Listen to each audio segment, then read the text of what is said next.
16ویں صدی کا زمانہ تھا اور لاہور کا دریائے راوی اپنے عروج پر، بلکہ آپ کہہ لیں اپنے جوبن پر تھا۔ اس زمانے میں دریائے راوی لاہور کے شاہی قلعے کے پاس سے گزرتا تھا اور اس کی لہریں قلعے کی بیرونی دیواروں سے ٹکراتی تھیں، اور یہ گہرا اتنا تھا کہ اس میں جہاز چلتے تھے، بحری جہاز۔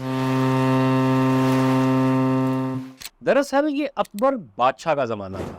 مغل سلطنت کے اس تیسرے شہنشاہ کے دور میں لاہور بڑی تیزی سے ترقی کر رہا تھا۔ اس زمانے میں ٹھٹھا یعنی سندھ کے تاجر اپنا مال بحری جہازوں میں لادتے اور راوی کے راستے ہوتے ہوئے لاہور تک پہنچ جاتے تھے۔ دریائے راوی کا اس زمانے میں ایک سٹیٹس تھا۔ لاہور کی ایلیٹ اور رئیس لوگوں کی کشتیاں اس دریا میں چلتی تھیں، خوبصورت اور دلکش کشتیاں جن پر رنگین جھالریں لگی ہوتی تھیں، اور یہ عمرہ ان کشتیوں میں دریا کی سیر کرتے تھے۔ سن 1594 میں اکبر بادشاہ کے حکم پر دریائے راوی کے کنارے ایک بحری جہاز تیار ہوتا ہے۔ اس زمانے کے حساب سے یہ ایک بہت بڑا بحری جہاز تھا جس کا مستول یعنی کھمبا 35 گز الہی کا تھا، یعنی تقریباً 96 فیٹ لمبا۔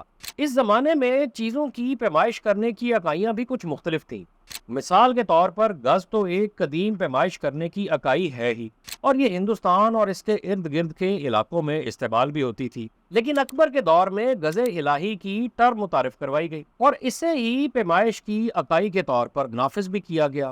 گز الہی کی لمبائی موجودہ گز سے کچھ مختلف ہو سکتی ہے، لیکن عام طور پر گز الہی کو تقریباً 33 انچ کے برابر سمجھا جاتا تھا۔ اس پیمائشی اکائی کی تفصیلات کا ذکر آئین اکبری کی دوسری جلد میں بھی کیا گیا ہے۔ یہ آئین اکبری بھی کوئی عام ڈاکیومنٹس نہیں ہے، بلکہ انہیں اکبر بادشاہ کے ایک اہم وزیر اور مورخ ابو الفضل نے تحریر کیا تھا۔ خیر، بحری جہاز پر واپس آتے ہیں۔ اس جہاز کی تعمیر میں مختلف قسم کی لکڑی کے کل 2936 ٹکڑے استعمال کیے گئے تھے، اور یہ تعداد اس بات کی نشاندہی کرتی ہے کہ جہاز کی ساخت کتنی پیچیدہ اور مضبوط تھی، اور اس کی تعمیر کے لیے کتنی محنت اور مٹیریل استعمال ہوا تھا۔ اس جہاز میں 428 من اور 2 سیر لوہا خرچ ہوا۔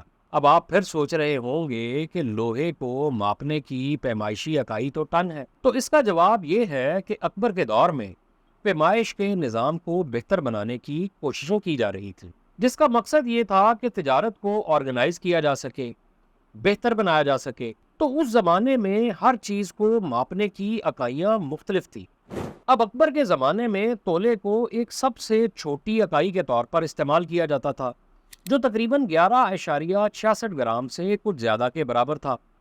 اسی طرح اکبر کے دور میں سیر تقریباً 80 تولے کے برابر ہوتا تھا، جو موجودہ وزن کے حساب سے تقریباً 933 گرام کے برابر ہوتا ہے، بلکہ آپ یوں کہہ لیں کہ یہ تقریباً 1 کلو گرام کے قریب ہی تھا۔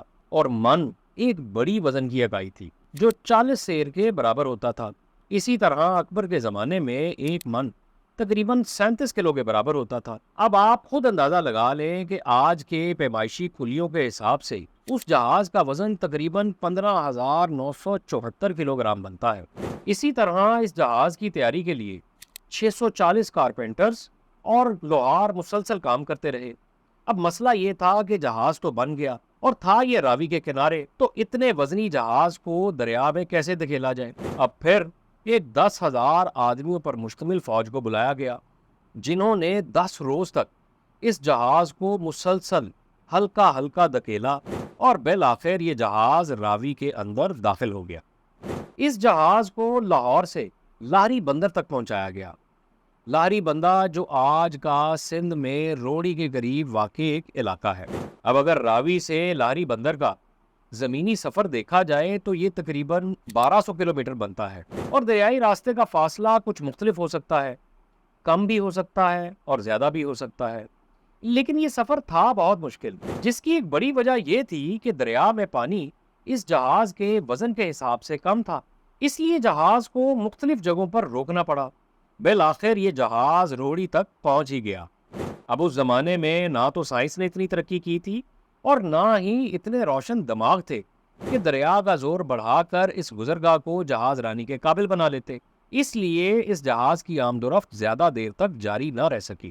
2 سال گزر جانے کے بعد یعنی سن 1596 میں اکبر بادشاہ نے ایک اور جہاز کی تعمیر کا حکم دیا، اور اس مرتبہ اس بات کا خیال رکھا گیا کہ جہاز کا مجموعی وزن کم کر دیا جائے، تاکہ راوی میں اگر پانی کبھی کم بھی ہو تو یہ جہاز بآسانی چل سکے۔